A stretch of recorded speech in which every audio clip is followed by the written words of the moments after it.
मुख्यमंत्री लाडकी बहीण या योजनेसाठी कागल तालुक्यात 59,210 इतके अर्ज ऑनलाईन प्रणालीद्वारे प्राप्त झाले आहेत। यामध्ये छाननी होऊन 36,813 इतके अर्ज मंजूर झाले आहेत।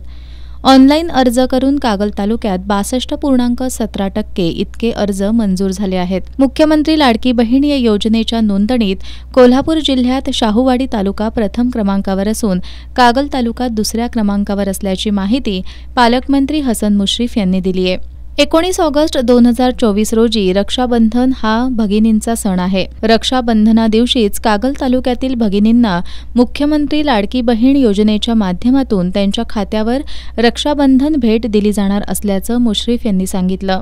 यावेळी कागलचे तहसीलदार अमरदीप वाकडे, गटविकास अधिकारी कुलदीप बोंगे, नायब तहसीलदार अर्चना कुलकर्णी, रूपाली सूर्यवंशी, मुख्याधिकारी अजय पाटणकर, एकात्मिक बाल विकास प्रकल्प अधिकारी अमोल पाटील यांच्यासह अन्य शासकीय पदाधिकारी उपस्थित होते।